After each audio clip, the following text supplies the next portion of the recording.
Eu nasci em 14 de julho de 1993, quando a Comissão Cruz estava aí no Planalto, fazendo estudos geológicos, hidrológicos, tudo que a natureza dava aí, para apresentar um relatório ao presidente da República. Era quem na época? Floriano Peixoto, quando nada, foi o impulsionador da vinda dessa comissão para aqui. A capital, afinal, veio por uma bênção especial desse Juscelino Kubitschek, sabe? Foi o único homem, o único brasileiro que teve peito de enfrentar a mudança, sabe? Minha fé é a vossa fé. Marchemos e trabalhemos juntos com único e alto pensamento de tudo dar para que o Brasil não seja apenas o país do futuro, mas se transforme de fato na grande nação do presente, que pode ser e deve ser.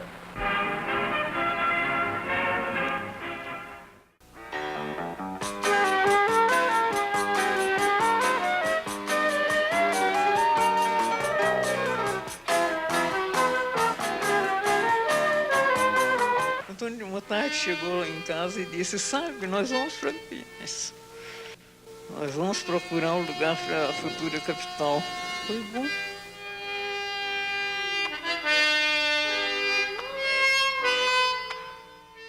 Brasília foi edificada em terras que pertenceram à minha família, ao meu pai.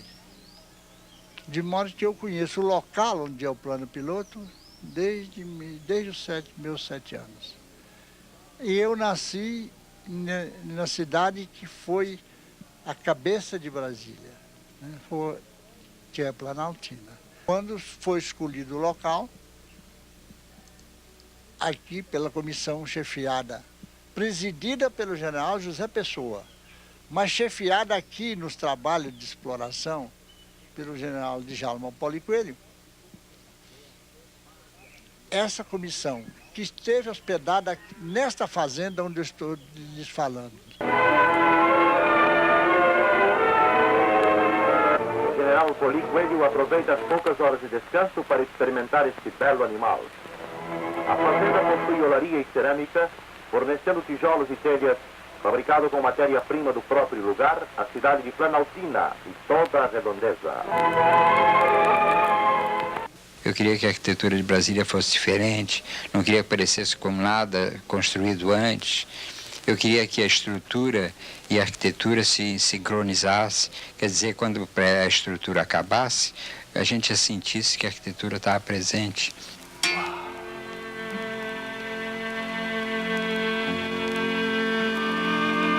A cidade não tinha que se adaptar a nenhuma ambientação local. Havia unicamente o céu. Era o horizonte e o céu imenso, né? Aquele céu imenso de Brasília, em que as nuvens têm uma presença enorme.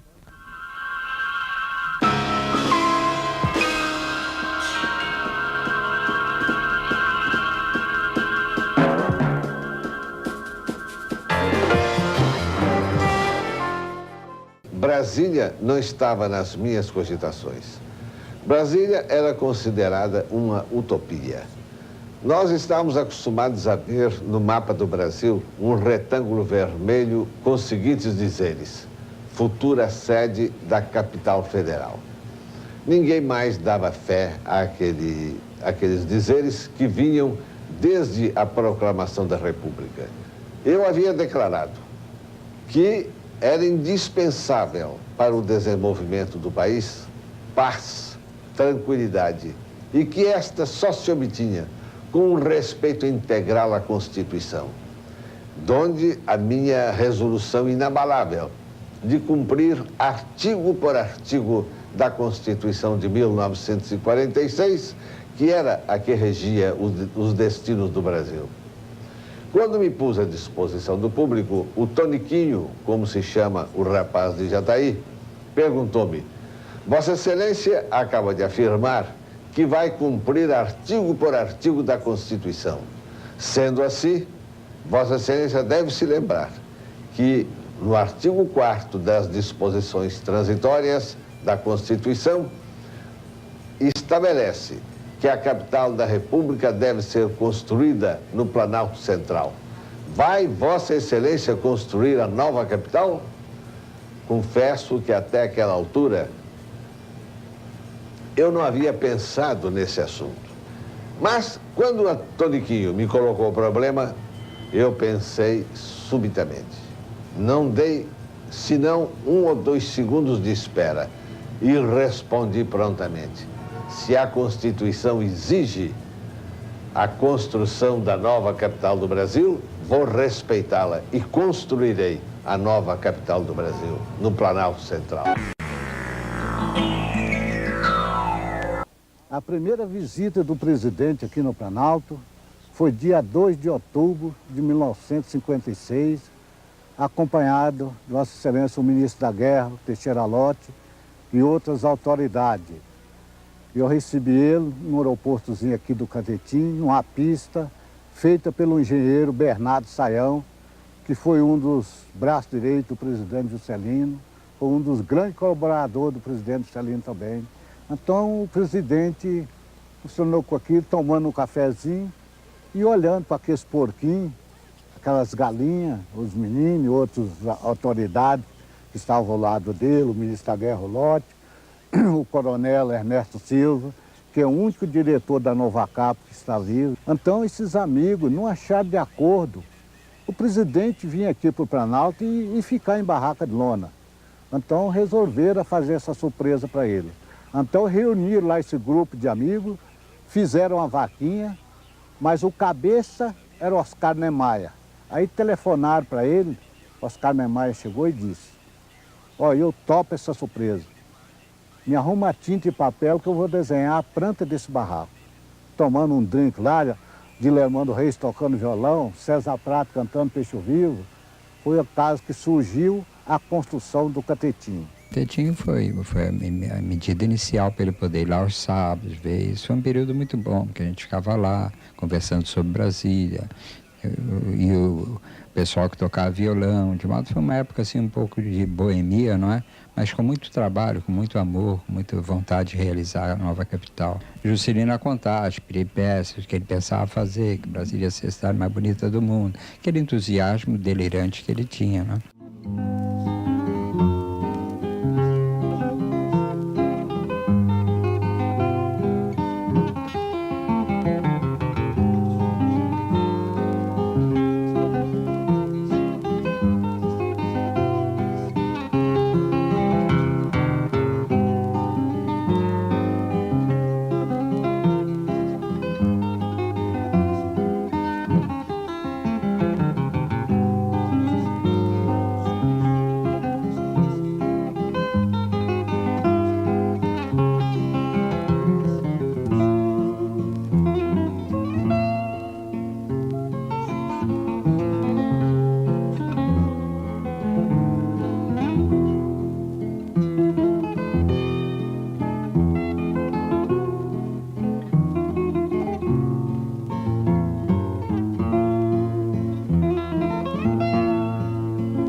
A primeira ligação minha com Brasília foi no dia que o doutor Israel Pinheiro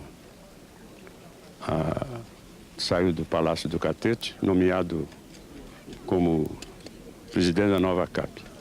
E de lá mesmo, ele saiu incumbido pelo presidente Juscelino de me procurar para que eu fosse Relações Públicas da Nova Cap. Como pode o peixe vivo viver fora d'água fria? Como pode o peixe vivo viver fora d'água fria? Como poderei viver? Como poderei viver sem a tua companhia? Sem a sua companhia. E vida escuta os meus gemidos, que em teus ouvidos irão chegar. Não sejas traidora, não sejas traidora, tem dó de mim, tem dó desta arma que me faz penar. Eu me lembrei agora, quando o Cravelo Lopes esteve aqui.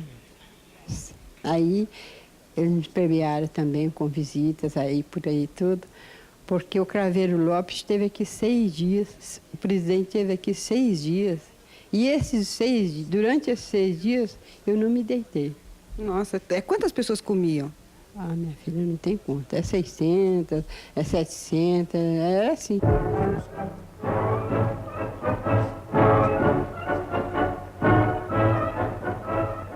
Em sua visita às obras da nova capital do Brasil, o presidente de Portugal, general Cravelo Lopes, pernoitou no Palácio Provisório de Brasília.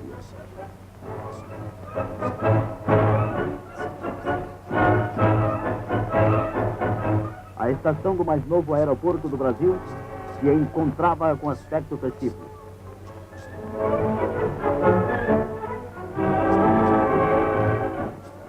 No dia seguinte à sua chegada, o presidente de Portugal, acompanhado pelo Dr. Israel Pinheiro, presidente da Nova Cap e outros diretores, transportaram-se em avião da FAB do campo do Palácio Provisório para o Internacional de Brasília.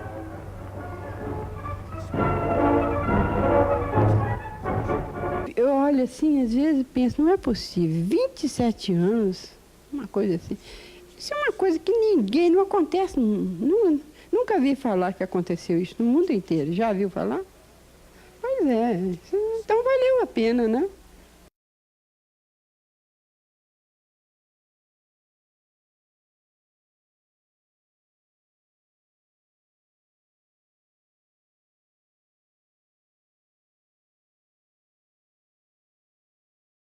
Eu sou um dos de Brasília, Tenho muita honra porque é uma obra que nunca esperava.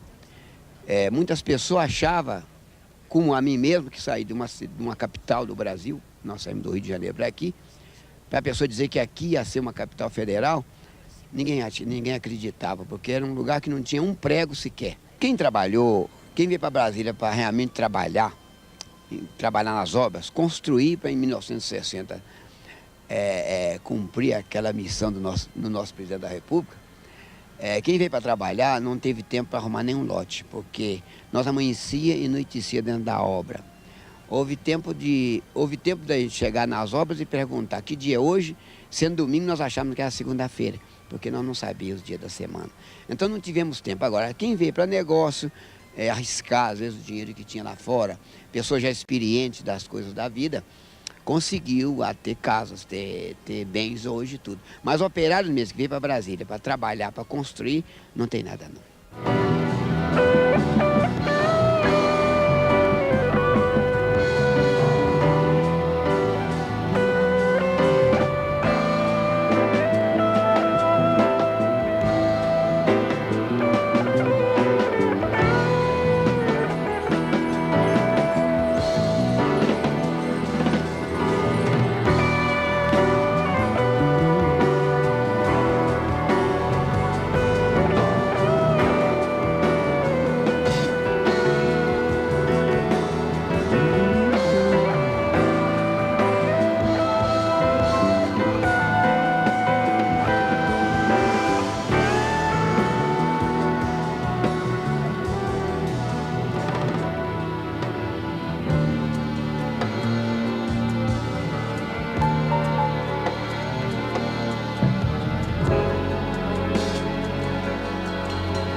Estado de Goiás nomeou uma comissão para a desapropriação dessa área.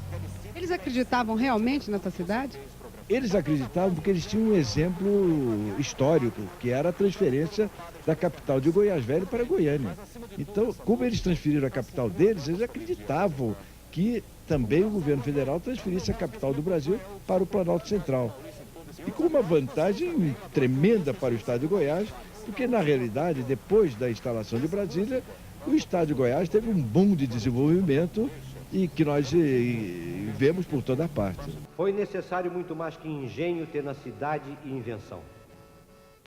Foi necessário 1 milhão de metros cúbicos de concreto e foram necessárias 100 mil toneladas de ferro redondo e foram necessários milhares e milhares de sacos de cimento e 500 mil metros cúbicos de areia e 2 mil quilômetros de fios.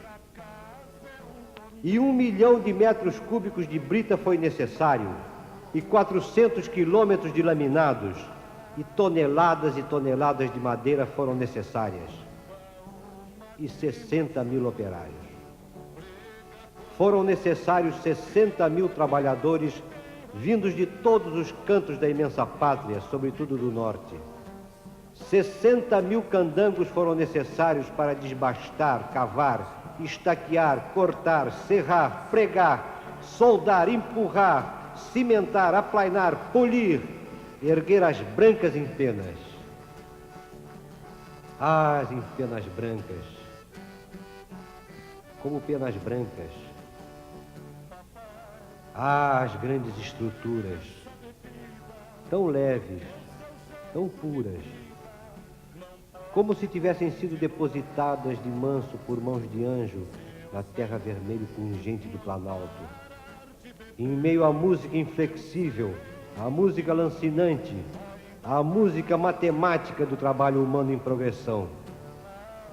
O trabalho humano que anuncia que a sorte está lançada e a ação é irreversível.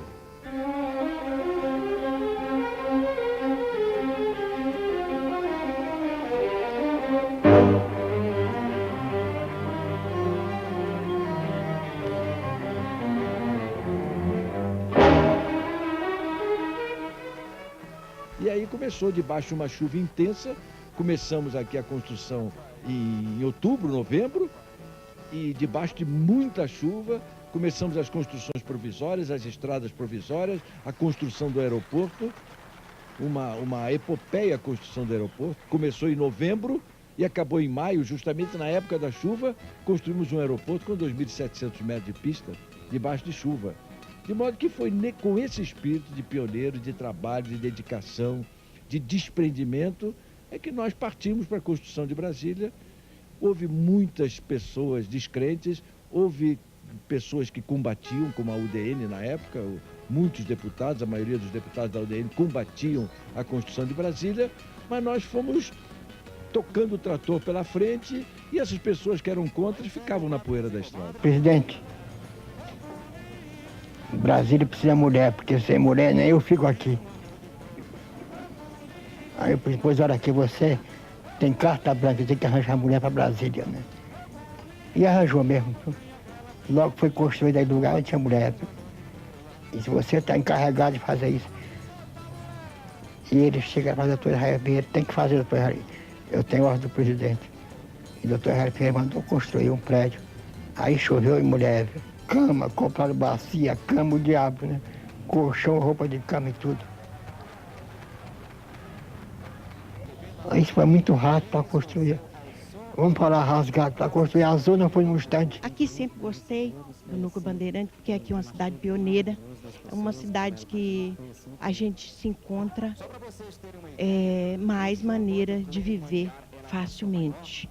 Se você quer trabalhar, você tem maneira de colher um dinheiro mais facilmente. Se você partir para a prostituição, você tem dinheiro também, você consegue. Eu não consigo, eu estou velha, né? Estou para lá e para cá. Mas com tanto homem, você não ficou rica e as pessoas não ficavam ricas? Não, eu não fiquei porque eu não soube. O que entrava aqui, eu só queria luxar, você está entendendo? E esqueci do dia de amanhã, você está entendendo? Então, por isso que eu não fiquei bem de vida. cozinhava para 100 homens. Era seu trabalho? Era, cozinhava para 100 homens. Agora, esses 100 homens que eu trabalhava, eu fazia 4 latas de gás de café, não dava. Quando era 7 da manhã já se acabou, né? Aí eu botava feijão no fogo, numa lata de querosene. E era muito arroz, muita carne. Aí até os doutores do engenheiro comia lá. E cada um pegava uma metinha, você sentava nos galhos de pau, que não tinha lugar de sentar, né? Chegava nos galhos de pau, você sentava e comia. Em Brasília, eu montei a primeira indústria, Café Brasília. O senhor veio da Itália para Goiânia? Não, da Itália eu cheguei em São Paulo. Em São Paulo fiquei 6 meses em São Paulo. De São Paulo fui para Goiânia. Então de Goiânia viu que abriu Brasília, então venho para Brasília diretamente. Brasília não era nada, não era só um sonho, era Brasília. Então cheguei em Brasília, inteira só mato. Achava que era Brasília já fundada, alguma coisa, não era nada, nada. Quando fui feito um churrasco na velha CAP, que veio o Juscelino Kubitschek, então conversamos com ele, éramos eu e outro italiano. Ele perguntou, quantos italianos tem aqui? Falei, tem 4 ou 5 italianos máximo. Disse, eu me hago em 1960, quando vou inaugurar a cidade, tem 4.000 italianos aqui. Viva a macaronada, falou ele. Isso que eu me lembro.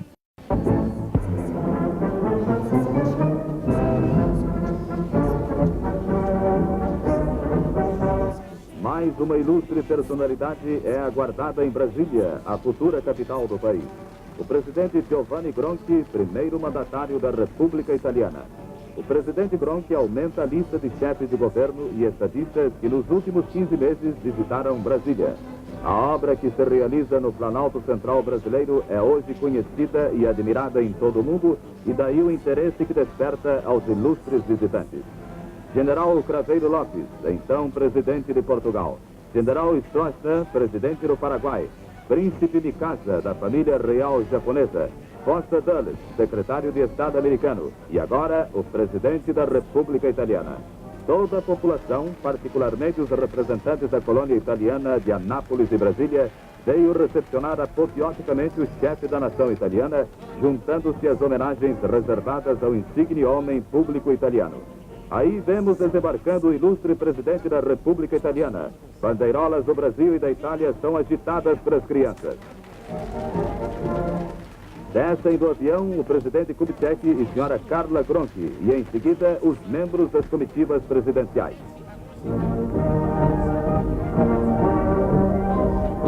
Como é seu nome? Eu sou Luiz Otávio. Eu vim para cá com 13 anos, né, em 58 por aí.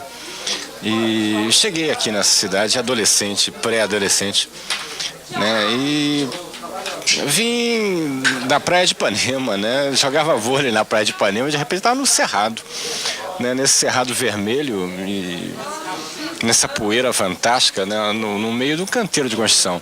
Agora eu estava perguntando ele para um amigo, um outro italiano que morava lá perto de mim, ele me contando o que é feito dele agora, né? Muitos anos que eu não vejo. Mas é que a gente tinha aquele controle, a gente me encontrava ali na Praça do Mercado, por ali, naquelas reuniões, por ali, tudo. Aquilo é sempre a gente tá Sempre junto. O negócio era uma comunidade tão bonita, que era como uma fraternidade, como irmão, a mesma coisa. Se brincava junto, não era o negócio de você de Mato Grosso, você de Piauí, não era nada desse negócio aqui. Era unido, era como uma família. Queria saber um pouquinho mais do pagamento. Lembra quando é que ganhava um operário normal aqui? O peão ganhava por hora. Por hora. Quanto mais trabalhar, mais ganhava? Era, exato.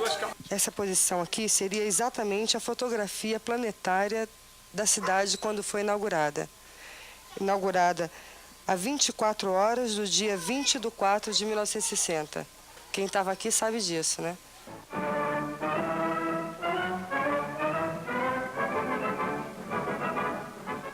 Para as solenidades de inauguração, chega a Brasília o presidente Juscelino Kubitschek. O doutor Israel Pinheiro recebe Sua Excelência no Catetinho, onde se realizou a exposição dos primeiros automóveis JK. A primeira-dama do país quebra a garrafa de champanhe. A elegância sóbria e requintada dos novos carros desperta a admiração dos presentes.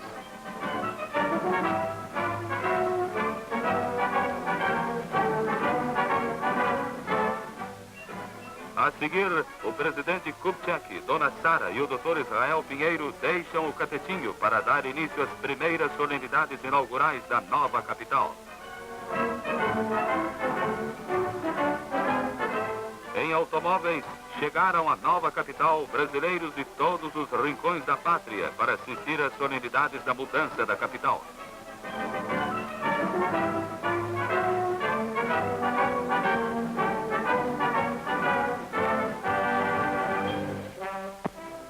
O autor e realizador da nova CAP chegam à Praça dos Três Poderes, onde o povo os esperava.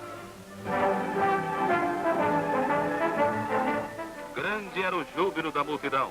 O Dr. Juscelino Kubitschek dificilmente consegue chegar ao balcão da Praça dos Três Poderes. Estavam presentes governadores, ministros de Estado e altas autoridades da República.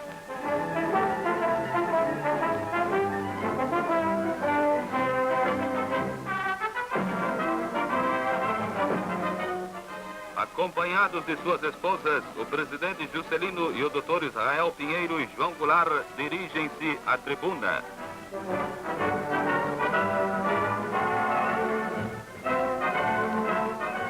O Dr. Israel Pinheiro fala ao povo que encheu a Praça dos Três Poderes. Ao receber as chaves de Brasília, disse o chefe da nação: esqueçamos as dificuldades passadas e saibamos contemplar o futuro glorioso que Brasília simboliza com tamanha evidência de forma viva, decisiva e concreta. Então Brasília tem que signo? Sol em Touro, ascendente Aquário e Lua em Peixes. Brasília é de Touro. Touro, signo de Touro. Mas eu vim no dia 20 de julho de 57. Você veio gostando? Vim, gostei demais.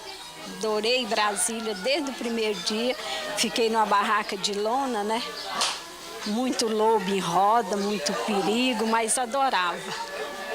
Ele veio na frente, né? Que ano que ele veio mesmo? Ele veio no 56. Ele veio 6 meses primeiro do que eu. Você não ficou morrendo de saudade, não? Fiquei. Eu vim aqui, vim na primeira missa, né?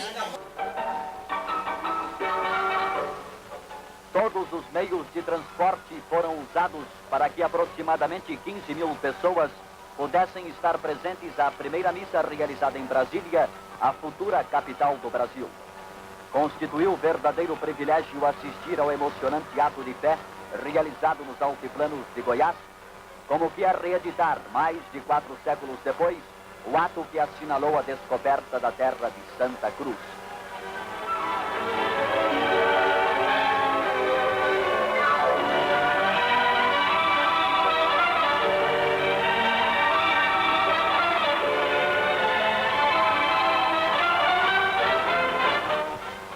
Chega ao aeroporto o presidente Juscelino Kubitschek para aguardar junto à sua comitiva e enorme multidão a chegada do cardeal Vasconcelos Mota, que viajou de São Paulo no Visconde do chefe do governo.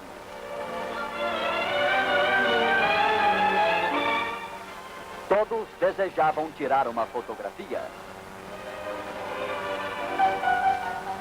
Entre esta multidão estavam presentes ministros, senadores, deputados, dignatários da Igreja Católica e homens do povo, todos irmanados por um único sentimento, de acompanharem o desenrolar do Santo Ofício. Sobrevoa o campo o Visconde que conduz o cardeal Vasconcelos Mota, sendo ao descer cumprimentado pelo presidente Juscelino Kubitschek e Dr. Israel Pinheiro, presidente da Companhia Urbanizadora da nova capital do Brasil. Ada Rogato conduz a imagem de Nossa Senhora Aparecida, padroeira do Brasil, destinada a permanecer na futura Catedral de Brasília.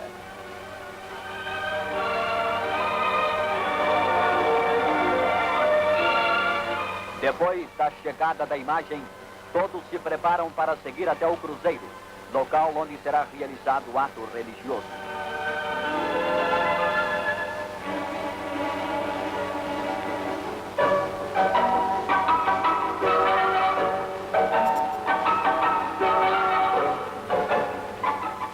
Um batalhão da Força Pública de Goiás prestou as devidas honras ao presidente da República.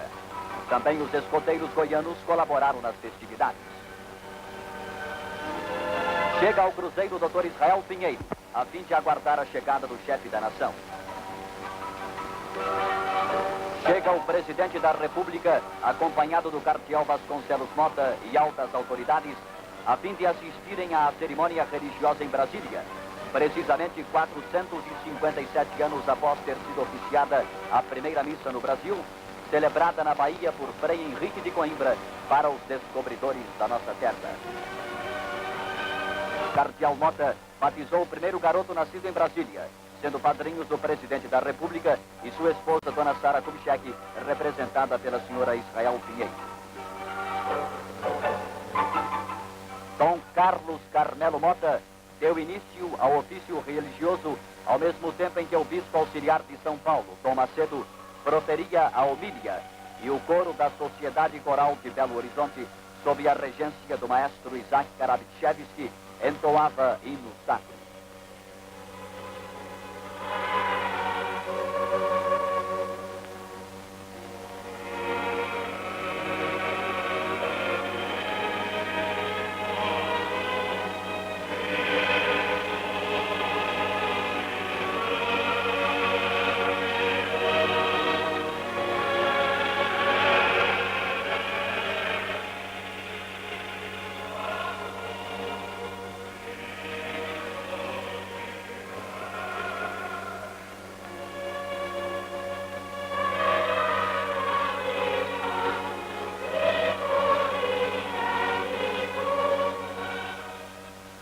Esteve presente o vice-presidente da República, senhor João Goulart, ministros, autoridades militares e governadores de vários estados.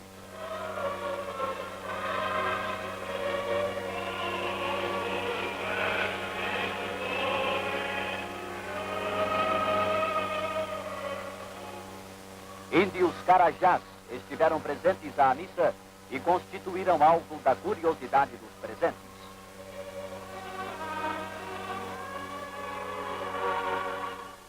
Eu acho que o artista tem um compromisso por essa sensibilidade, essa carga de energia que a gente recebe. Eu acho que a gente tem um compromisso assim, com o momento histórico que a gente está vivendo e tem uma resposta, tem uma contribuição a dar. Não a nível de mudar o mundo, não, mas de estabelecer uma troca, sabe? De estar se reciclando. O que me chama a atenção, assim, a nível do poético, né, que eu tenho percebido, e são especialmente a luz, né, a ambientação aqui desse espaço. E não é só de Brasília, não é o Brasil Central. Conta o seu sonho com a Greta Garbo.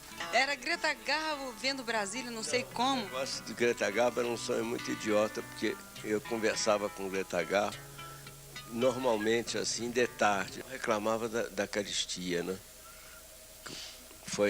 O assunto era esse. Vai ver, ela estava andando pelo Conjunto Nacional. Eu acho que sim. Sabe, porque eu contei isso a você assim, né? Eu estava um pouco esquecido desse detalhe. Foi no Conjunto Nacional, foi no Conjunto Nacional, porque eu acho que sonho é uma coisa que me distrai tentar entender por quê, né? Dizem que é associação de ideias, né? Então tem uma coisa no Conjunto Nacional que eu acho muito cafona, que são umas gaivotas penduradas lá na coisa. E a ideia de cafona deve ser assim, não existe uma peça, e quem diria que Greta Garbo acabou no Irajá, é capaz de no sonho essa frase ter aparecido a verdadeira Greta Garbo, que não estava no Irajá, mas estava no Conjunto Nacional, perto daquelas gaivotas. Não é? No fundo é uma coisa meio...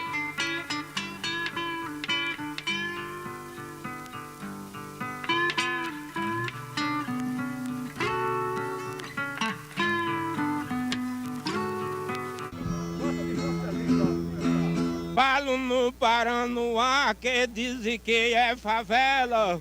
Eu trabalhei sobre o pão, já agi uma cautela. E nós enfeitamos essa noiva e temos direito a ela.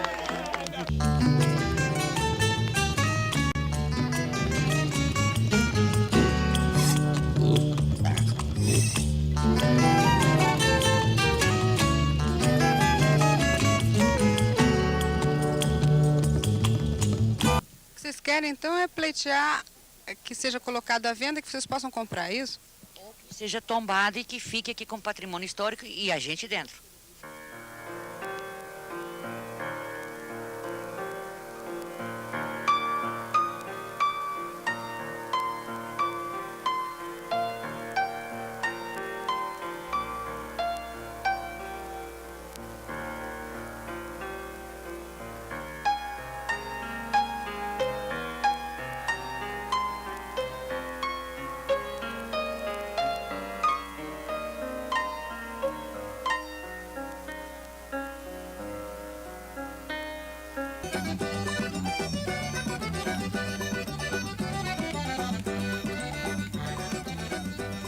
Era alegre e era penoso, assim meio triste. Era os caminhões de candango chegando, tudo com aquele entusiasmo de ajudar a construir Brasília. Eu achava aquilo muito interessante, muito famoso, né?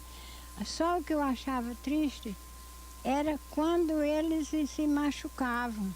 Quem deu esse nome de Candangolândia? Bem, o povo que inventaram, porque só morava candango, né? Mas tinha, bem no comecinho, que nome que tinha? Vila Operária. Começou com Vila Operária, depois botaram para Candangolândia. Ainda hoje está. O que a senhora falou?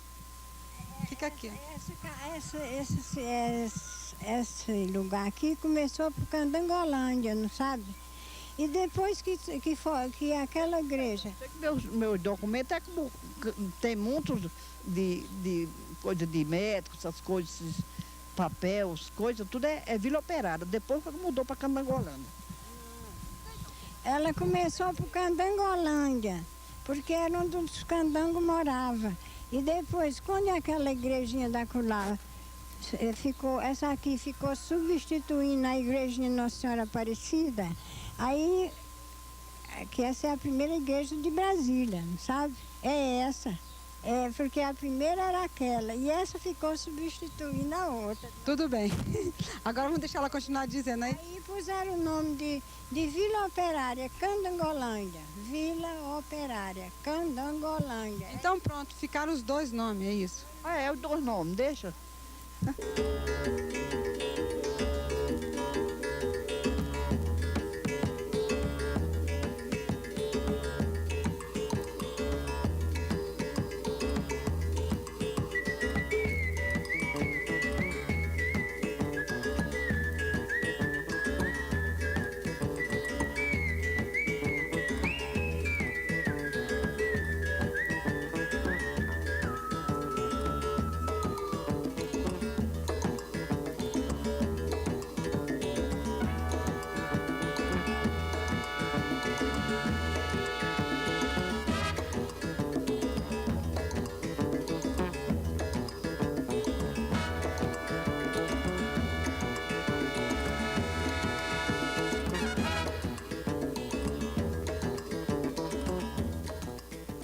Quantos anos você tem? Eu tenho 11. Teus pais moram aqui há quanto tempo, você sabe? Há 23 anos que ele mora aqui. E vieram de onde? Eles vieram de Minas. Você acha que você ia se dar bem em outro lugar ou você prefere ficar vivendo sempre aqui? Prefiro viver sempre aqui.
Depois vem a construção de Brasília, vem aquele movimento fora de comum, vem aquele barulho de maquinário, abre estradas, tudo isso. Seu comércio era de quê? Gêneros alimentícios. Quando é que o senhor chegou aqui? Como é que foi a sua chegada aqui na Asa Norte? Na Asa Norte não tinha nada, eles estão fazendo estradas. A primeira lote eu fui para Paulo de Tarso, eu expliquei para ele que era mudança para cá. Então ele mandou uma pessoa para vai escolher lá um lugar. Eu escolhi porque eu estava alto um pouquinho, falei eu vou procurar esse alto. Tinha água? Não tinha. E luz? Não tinha nada. Não tinha nada? Nada. Como é que vocês se viravam aqui? Abrimos uma cisterna e depois... Como? Só os traços da quadras. Não tinha nem asfalto ainda. Eles estavam fazendo asfalto. Como é que a senhora se sentia nessa... Maravilhada. Adoraria. Se voltasse outra vez, eu voltaria com o mesmo ânimo, mesma alegria. Porque isso, muitas vezes eu pergunto, qual a vantagem de uma pessoa ser pioneiro? Não tem. É só uma satisfação interna, né? Só sofrimento. Mas o sofrimento também é gostoso. Porque sem o sofrimento não tem. A gente não sabe o que é o doce.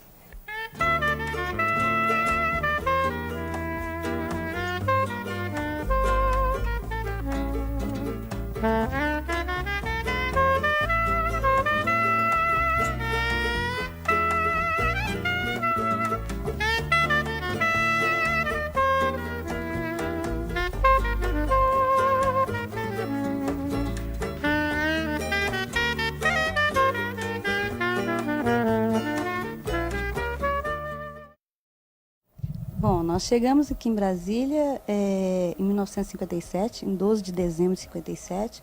Moramos inicialmente no Núcleo Bandeirante, depois viemos para Brasília em 1961, em agosto de 1961. Direto para Asa Norte, naquela leva de... Nós ficamos um mês em Taguatinga, né, enquanto mudava os barracos, né, enquanto transportava os barracos. Aí nós esperamos lá e viemos para cá. Como é que foi sua infância aqui na Asa Norte? Foi ótimo. Eu acho que as crianças de hoje não têm mais a oportunidade que a gente teve de ter o campo, né? Ter o mato. A senhora tinha medo de criar filho no meio desse mato aqui? Não, nunca tive medo. Eu toda a vida fui muito corajosa. A senhora veio de onde? Eu vim de Goiânia. Então, a Asa Norte foi uma luta muito grande e quando conseguiram convencer um grupo de moradores do Núcleo Bandeirante para vir para a Asa Norte. Parece que o convencimento foi feito a ferro e principalmente a fogo, né? Eu acho que eles tiveram uma grande preocupação em que a Asa Norte realmente tivesse que ser povoada, ela tinha que ser. O plano piloto, ninguém queria sair do Núcleo Bandeirante para vir para o plano piloto, porque lá tinha uma comunidade já formada, as pessoas se conheciam, e sair de lá para aventurar-se outra vez, eles já estavam um pouco cansados. Mas o grupo que veio para a Asa Norte já se conhecia no Núcleo Bandeirante, então era a comunidade que veio para cá. E é muito importante isso para a gente. E a água mineral? Ela fica aqui na Asa Norte, né? E como é que era antigamente? Porque essa água mineral está sempre aí. Como é que ela era antes? Bom, ela era muito mais natural, sabe? Era muito mais, é lógico, né? Muito menos gente. Então a gente não tinha negócio de pagar, não tinha nada disso. E a gente ia em o grupo, né? E às vezes caminhões cheios de gente. A gente fazia piqueniques. Era uma aventura aí a água mineral, né? Era gostoso sim. Não tinha caminhos, né, com asfalto, nada disso. Então a gente ia pelo meio, às vezes pelo meio do mato, fazia os caminhos, né, e chegava lá, era ótimo. A água mineral era um local de grande divertimento e a gente sempre arranjava um jeito de se divertir.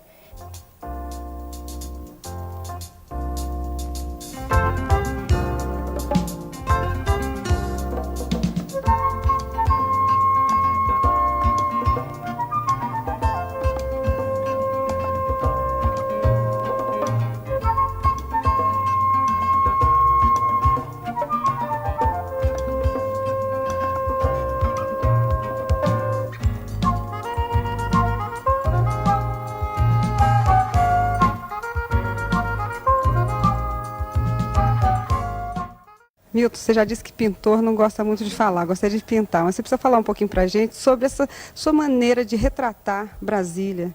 Como é que começou isso? Bom, começou com um impacto muito grande quando eu vim aqui para Brasília, do Rio de Janeiro. Fui morar na Asa Norte Comercial, na W3, e só tinha a quadra que eu morava. O resto tudo era barraco de madeira, um barraco com as cores muito curiosas, uma construção também diferente das favelas do Rio de Janeiro. Eu achei isso tudo assim, uma coisa assim bonita, plasticamente. Em que ano isso? Isso foi em 1967. Então, era muito bom para mim, porque eu, além de gostar de pintar, o tema me agradava. Eu só saía do apartamento, armava meu cavalete na rua e pintava a W3. E também as condições da época favoreciam muito, porque era tudo muito mais calmo, sabe? Não tinha... era rua, assim, parecia um subúrbio de interior qualquer, com as galinhas ciscando por ali, as crianças brincando. E na porta dos armazéns, assim, de madeira, o pessoal conversando, e cadeira, assim, batendo papo, e uma coisa, assim, muito diferente do que eu via lá no Rio de Janeiro. Qual é a sua visão de Brasília como pintor? Porque muita gente diz que Brasília parece uma grande maquete. Para você, como é Brasília? Bom, Brasília, para mim, não é uma grande maquete, não. Brasília, para mim, é uma grande cidade.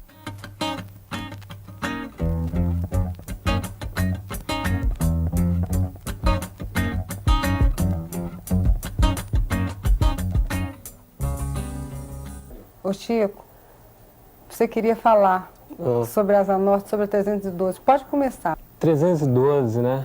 É, assim, uma coisa tão importante para mim como ter nascido em Brasília mesmo, né? É uma mini cidade, sabe, aquilo ali. Porque ainda hoje existe aquela coisa toda de vizinho, sabe, de vizinho ajudar o outro e tal, essas coisas todas, né? Não tinha nada, né? Em volta, assim, só mato mesmo. E aquele pessoal vindo fazer as calçadas, né? Colocando os postes, os primeiros telefones. O mais importante, o mais bonito nisso tudo é a gente ter nascido aqui, né? E ter crescido junto com a cidade também, sabe? É como se, assim, uma coisa dupla, assim, a cidade e você crescendo juntos, né?